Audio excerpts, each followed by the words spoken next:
Good evening, guys. This is Dr. Kyle Solano again, and tonight we're gonna talk about your lymphoid neoplasms, no, in the bone marrow. Alright.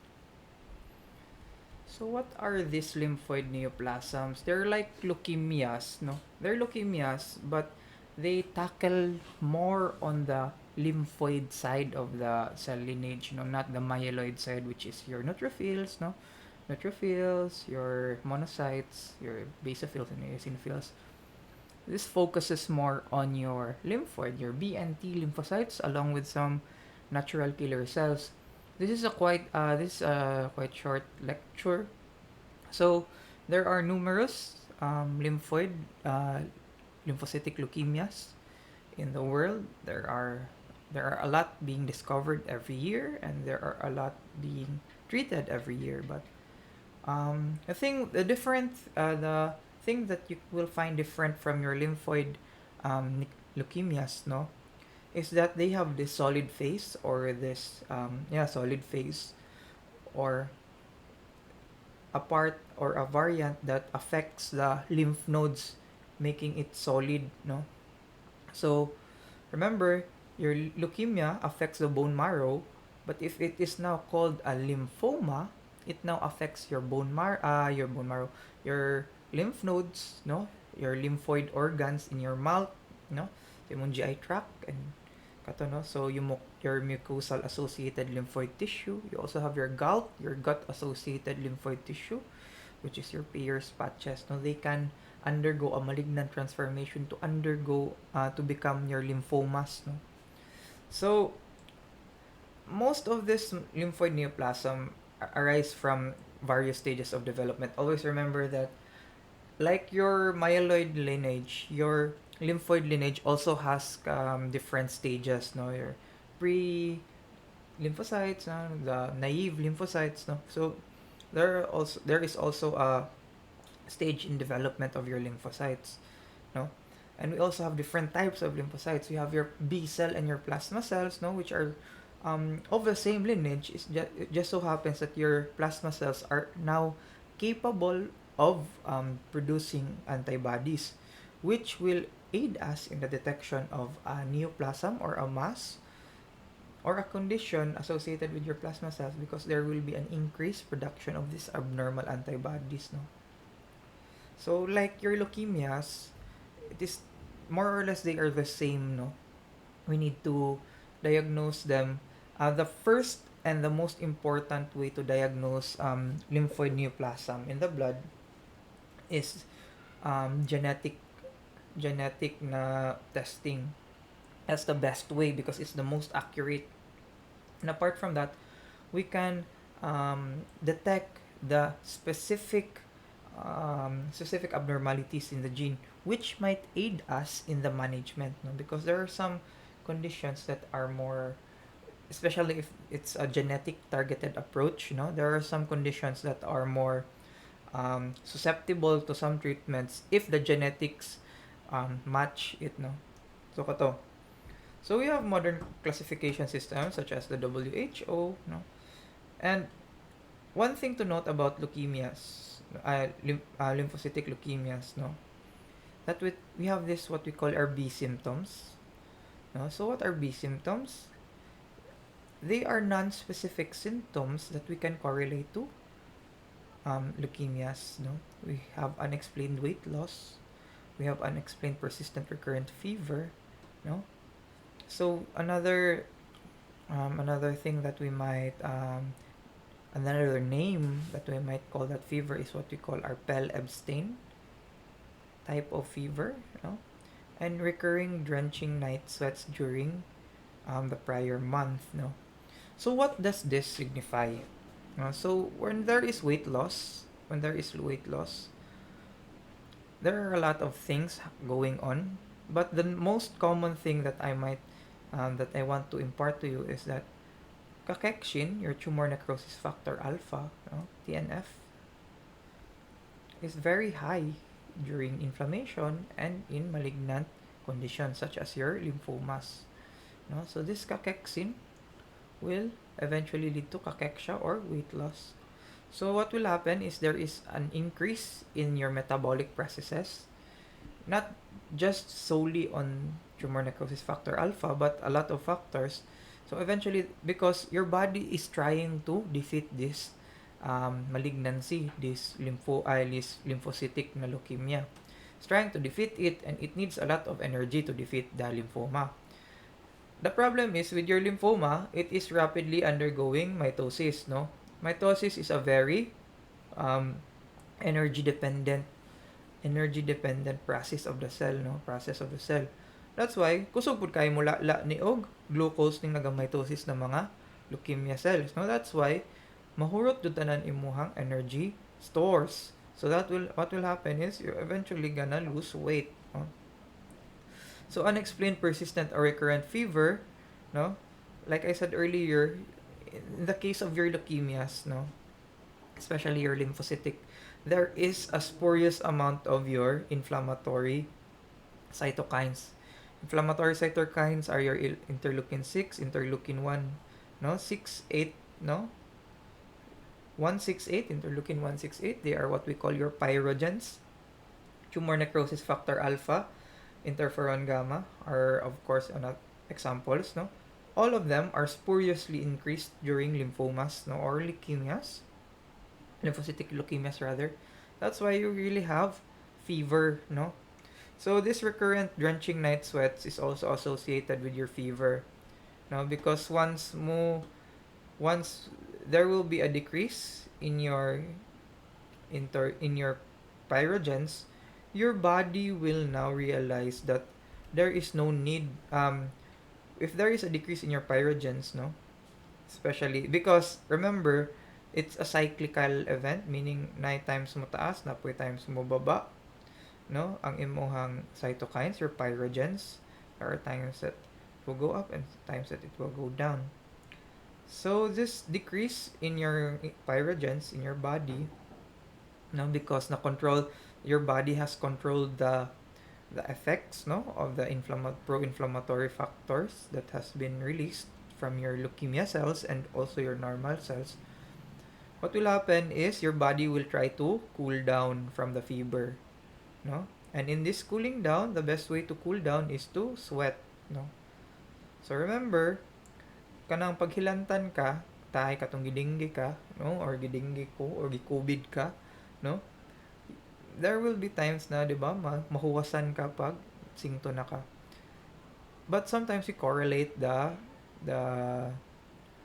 feeling of better, no, na better na imong feeling, we correlate it to the sweating. Well, in most part, yes, but it is the overall decrease on your pyrogens, no, that leads to the rapid cool down of your body via sweating. You know, sweating is just a mechanism for you to cool down.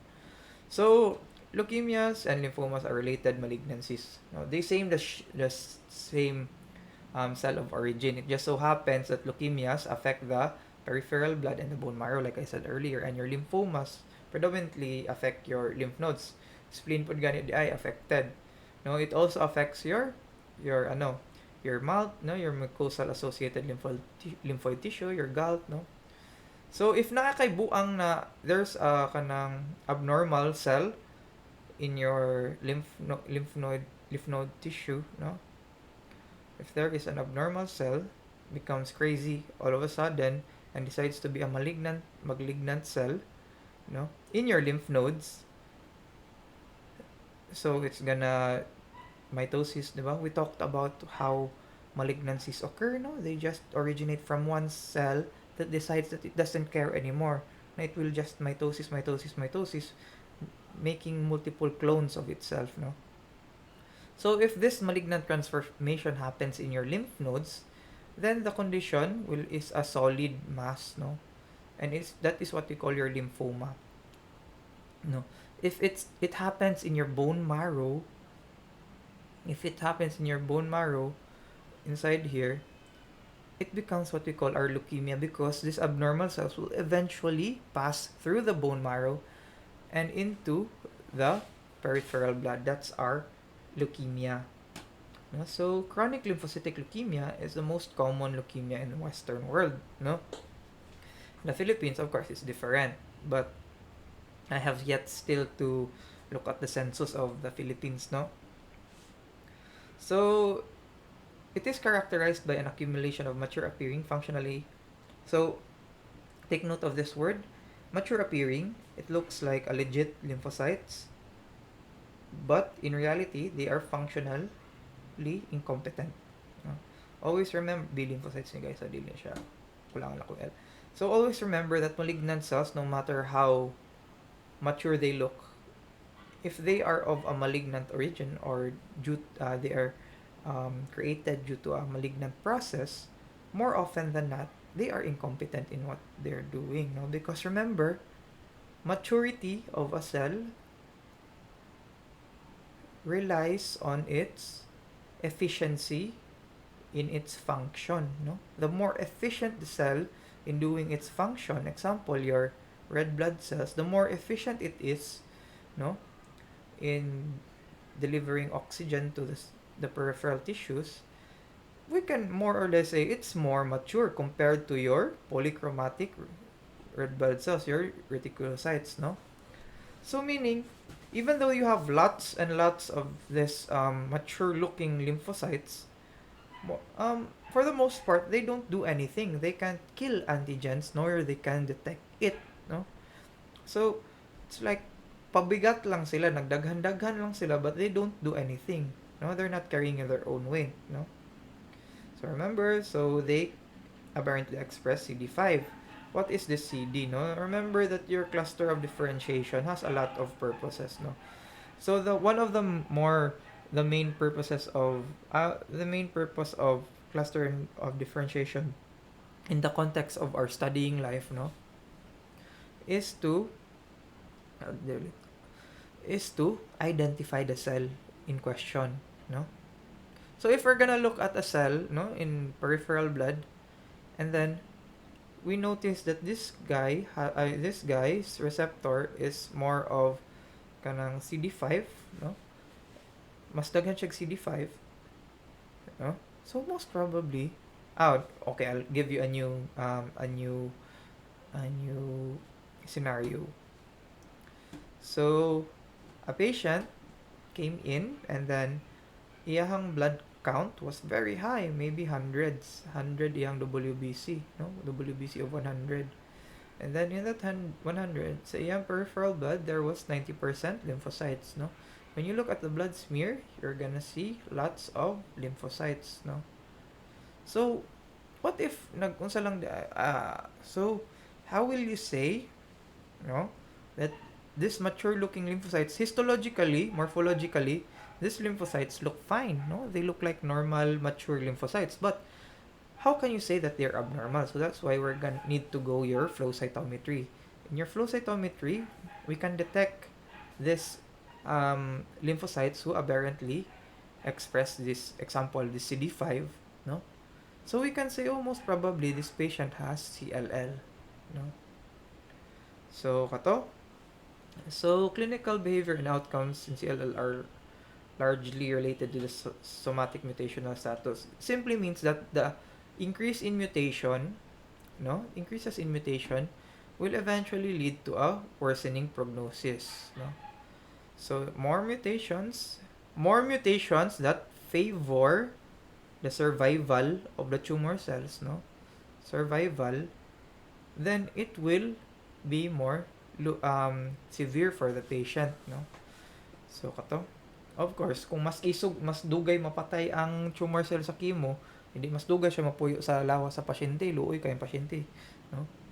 So kato, are largely related to the somatic mutational status of the immunoglobulin heavy changing, no? So yeah, so more or less mas magpangit imuhang mutation sa imuhang heavy changing, then it will have a poorer prognosis. So kani, typical CLL presents with greater than 85% of the lymphocytes appearing small and mature with a scant cytoplasm. Meaning kung scant, gamay lang yung cytoplasm, no? Cute lang yung cytoplasm, no? And then with a condensed chromatin pattern. Meaning kung condensed, dark siya. No, Dok, di ba gaingon ka sa una na pag mitotically active, meaning daghag yung chromatin, which is meaning mas light staining yung nucleus. Like I said earlier, I think I said it before, pod not all malignancies follow this rule, no, because in malignancy there are no rules, no. Your malignant cells, leukemias, lymphomas, your tumors, your cancers, no, they just do what they want to do, no. Sometimes they don't follow they follow their different modes of mitosis, but more or less, simply put, na a leukemia or a lymphoma, either way, has increased mitosis. Good. Just so happens na daily siya mag-reflect sa nucleus. So, this characteristic chromatin pattern has been labeled as a cobblestone or likened to a soccer ball. May masyag soccer ball tanawon or cobblestone. Masyag bato gani ng daghag bangag kanang ginapanglabay gani nimo na bato kanang mapunit lang nimo like that, no. So, smudged lymphocytes are a common finding on your peripheral blood film in the review of your CLL. So what are smudge cells, no? Smudge cells are these boys, no, over here, no. So why are there lots of smudge cells?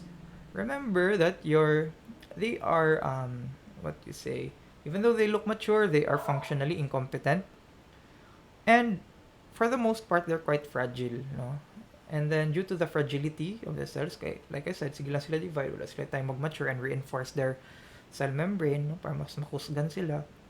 They quite easily get destroyed, no. So pag smear pa lang nimo na mag-smudge na sila. So smudge cells are just simply put malignant CLL na mga leukemic cells that are mechanically or physically destroyed, no. That's why you won't see this. They don't have cytoplasm anymore. Kaya nibuto na ilang cytoplasm. It's just that na-smudge na lang to ilahang nuclear chromatin, no. That's why. So the diagnosis of your CLL, remember, is presence of at least 5 to the 9th, no, recurring theme, 5 to 9th na circulating B lymphocytes for more than 3 months. So kailangan dyan mo siya. This is done using flow cytometry. So what is flow cytometry, di? Now, flow cytometry is a process by which it's like the same with your CBC. It just so happens that we detect the individual cells based on their antigens, no. So instead na, remember, in your normal CBC machine, no, it also uses kanang laminar flow, mga ana. But in your normal CBC, it only uses lasers, no, to check the morphology of the cell, the granules inside, the size of the cell, no. But in your flow cytometry, we detect the cells based on their antigenic properties, no. Depends on their markers, your CD5, mga CD4, na we detect it using that. Now, there are a lot of ways to do it. Now we can have an immunologic process, no. So that's why we detect your B lymphocytes. Because as I said earlier, markers like your CD, your clusters of differentiation, are used to detect individual blood cells, no. So your CLL lymphocytes exhibit the B markers 19, 20, no. Remember this 19 and 20 because they are specific for your B cells, no. CD23, but they also aberrantly co-express the T-cell antigen CD5, no. So ang ilang pangitaon in flow cytometry are the cells that have CD19, 20, and CD5, no.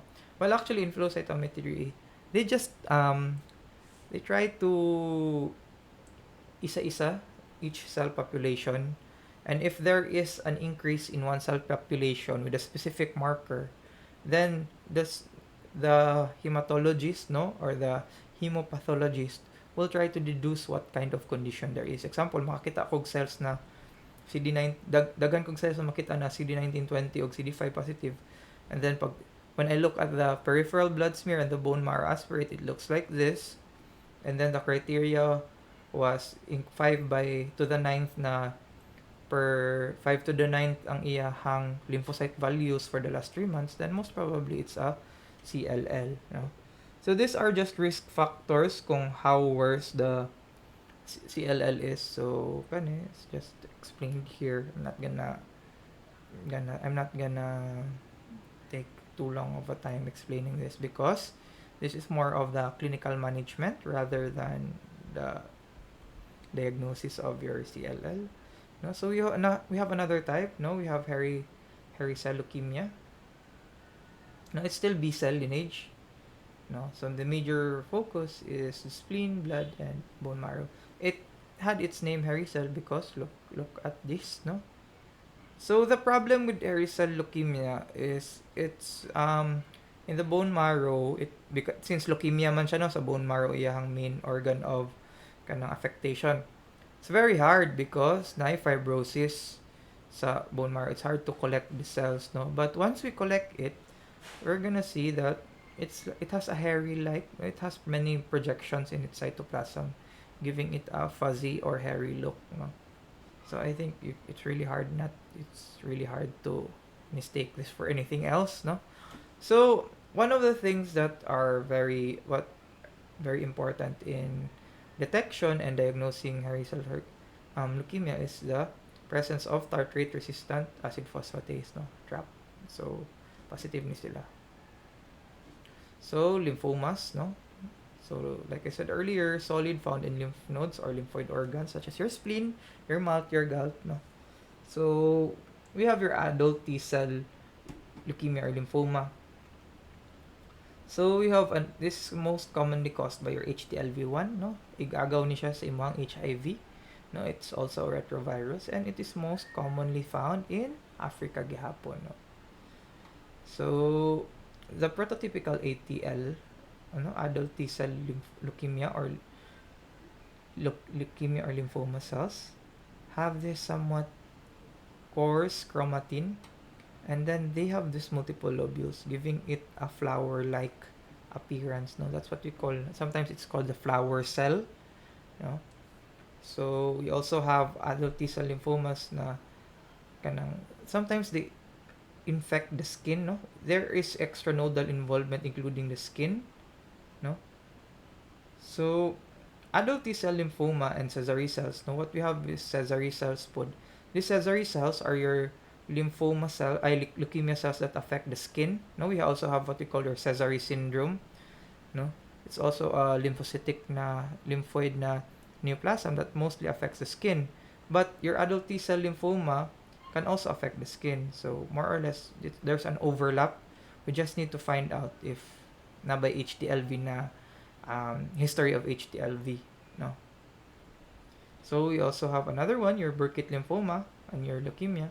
No, so your Burkitt is usually caused by your EBV and your HIV, Epstein-Barr or your HIV, So, what is this recurring theme? Remember that viruses are intracellular parasites, And then every time you get infected by a virus, especially in cells that don't typically shed off, Kita ay magka-virus ka sa imuhang nasal mucosa like COVID, ma-shed off lang man good. Your nasal mucosa lining, it will shed off. So pwede lang nimo siya maluwa. But if your cells, the target of the viruses, the cells that they target are not easily shed off, dili lang siya maluwa, but it will stay and it has a long life compared to your skin, or your epithelial lining. They tend to have a risk to undergo what we call your malignant transformation. So your Epstein-Barr, kanina, your HTLV, and your HIV, they tend to infect your lymphocytes. In the case of your HIV, your CD4 lymphocytes. So during their infection, so what is the mode of action of viruses? In the case of some viruses, DNA or RNA virus, depends on good if it's a DNA virus or RNA virus. But more or less, they mess up the DNA of the genetic structure of the host cell. So anything that will mess up the genetic makeup or the genetic material in the host, no, predisposes the host, no, the patient, to malignant transformation. So, di ba ganiha, HTLV, karon HIV, pwede ka magka-Burkitt lymphoma. Another thing to note, your hepatitis B virus is also one of the major risk factors for your hepatocellular carcinoma. HPV, human papilloma virus in your cervical, most common cause in your cervical cancer, no? So kato, so there are a lot of viruses that might predispose you to have malignant transformation, you to have um, malignant trans malignant transformation of your cells, eventually leading to a malignancy. No, so what is my takeaway? So, a study before, um, actually people think most of the medical, it's one of the terms we thought you use in the medical field, but it's not proven. No, it's not kanang law, no, that one of the best ways not to have cancer is to have vaccines against this viruses that will induce cancers, no. So like your hepatitis virus, hepatitis na vaccine, no, and your HPV na vaccine for cervical cancer, no. So they really help you avoid those kinds of malignancies. So in the case of your EBV and HIV, which more often than not are blood-borne, secretion-borne na mga conditions. So not only will you increase your risk of having HIV or AIDS, no, but at the same time you increase your risk of having this Burkitt lymphoma and other types of lymphomas, no, if you have a risky lifestyle, no. So it's really best to avoid it, no, until eventually we'll have a vaccine for it. Going back to Burkitt's lymphoma, it's one of those lymphomas that are usually caused by a viral infection like HIV and EBV, like I said earlier. No, so leukemic phase develops in a subset of patients circulating. So my takeaway for this Burkitt lymphoma is the starry sky pattern. So this is a lymphoma, no? It's over here. It's solid. So the first clue that you're gonna have in a lymph node, remember that your lymph nodes has these germinal centers.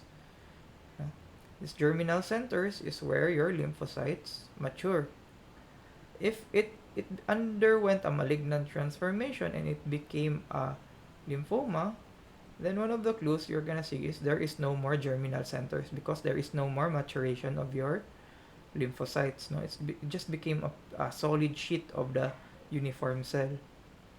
So this is one of the pictures, example of the pictures of a uniform cell. These dark ones are your kanang neoplastic, no, or malignant cells, kani mga dark na mga lymphocytes, and these white ones are macrophages that eat up dead tumor cells, no. Eventually sa sobra ka mitosis ani, kunya makulangan lang sila og kanang nutrition, eventually some of these cells will eventually die. And these macrophages, they try to eat those dead lymphocytes, no. And sometimes they eat the alive lymphocytes. They're trying to control the neoplastic conversion, the neoplastic process, no. So what do we call these macrophages? They are what we call your tingible body macrophages, no. It's tingible body. So they're light staining. So that's why you call it a starry sky pattern, because these are the stars, the tingible body. They have a light staining compared to the dark staining background of your atypical cells, no. They are suspended in a sea, no, dagat sa mga malignant cells, no. So that's your Burkitt lymphoma. Then another one is a Hodgkins lymphoma, no. So we have two types of lymphoma in general. We have Hodgkins and non-Hodgkins lymphoma. So your Hodgkin is one of the most actually this one has a very good prognosis, no. Depende pa sa subtype, but more often than not, it has a good response to chemotherapy, no. So we have your Hodgkin's lymphoma. There are two distinct forms of your Hodgkin's lymphoma, no? So we have your classic and your lymphocyte predominant, no? So classic HL is the most common, and it has this what we call your Reed-Sternberg cells, no? These Reed-Sternberg cells are your kani sila ang imuhang neoplastic cells. No? So it can be binucleated or multinucleated, no? So this is B cell in origin, so this is still a B cell lymphoma. So there are a lot of variations of your Reed-Sternberg cells, no? Sometimes we call them owl's eye, no? Multinucleated, looks like an owl, no? So we have different types of your classic Hodgkin's lymphoma, no? So we have nodular sclerosis, mixed cellularity, lymphocyte rich, and lymphocyte depleted. So my point is, ang Hodgkin lymphoma, sa'yo lang kayo na, basta makakita ka Reed-Sternberg cells, it's already Hodgkin lymphoma, no? So we have we have different types of Hodgkin lymphomas na dili Reed-Sternberg cells ang iya, but we're not gonna talk about it na. So for the most part, the more pathognomonic in diagnosing your Hodgkin lymphoma is your presence of your Reed-Sternberg cells in a lymph node that has no more germinal centers, solid sheet, no? So kato. So what is pathognomonic, by the way? Pathognomonic is when we see it in a specimen, no? Or when we see it in a condition of a child, no? When we see it in, both clinically sa symptoms o sa biopsy or sa laboratory test. When we see it, then if it's pathognomonic, then automatic ka na atong diagnosis, no? So like this, if you see Reed-Sternberg cells, then automatic Hodgkin na ta. All right. So next we have this multiple plasma cell myeloma. So myeloma is a tumor, meaning it's solid. It's not from the bone marrow, no? It's not liquid. So this is what happens if you have abnormal plasma cells. What are your plasma cells, by the way? No? What are your plasma cells, by the way? So your plasma cells are the cells that produce your antibodies, no? They have this characteristic eccentric, meaning not centrally located nuclei, no? And then sometimes they have this perinuclear clearing. If you can see over here, there's a nuclear clearing, meaning light staining. Perinuclear clearing, or HOF, no? That's what you call it. We also have cogwheel-like na nucleus, no? So that's it. So the problem with this multiple myeloma, it tends to have this is what happens if you're gonna encounter a suspected case of your multiple myeloma. Then most probably the patient has what we call the Benz-Jones protein in the ihi, no, in the urine. This Benz-Jones protein is due to the excessive production of your antibody components, no? It's not a complete antibody, but just as a component, no? And this, it will create a paraproteinemia in your electrophoresis, no? And then when you boil up the urine of the patient that has multiple myeloma, then there is a specific temperature that it will become cloudy, and then it will become clear, and then it will become cloudy again, no? So the Benz-Jones proteins just simply signifies that there is excessive plasma cell formation, because these plasma cells can't help themselves but to produce antibodies regardless kung light chain lang siya purely, no? Kato. So one thing that is common in your multiple myeloma is there are lots of osteolytic lesions, no? Meaning ginabungkag niya ang imuhang there will be destruction in your bones, no? So there you will have your hypercalcemia, because of the destruction of the bones, no? And then you will have a moth-eaten, meaning pak sa unsa moth, no? Wala man tay moth kayo din sa unsa manggod. Kita na mo nang dahon sa mangga na daghag kit-kit, no? Magana bangag-bangag. That's the picture that you will have in your vertebra if you have multiple myeloma in your x-ray, no? So diffuse large B cell kato. So kana diffuse large B cell lymphoma is the most common form of non-Hodgkin's lymphoma. So kato, that's the end. So if you have any questions, feel free to PM me lang, no. So kato, very short meeting in lymphoma. So if you don't have uh, so if don't have kanang questions, okay ra pod. But if you have questions, feel free lang to PM. Bye guys, God bless.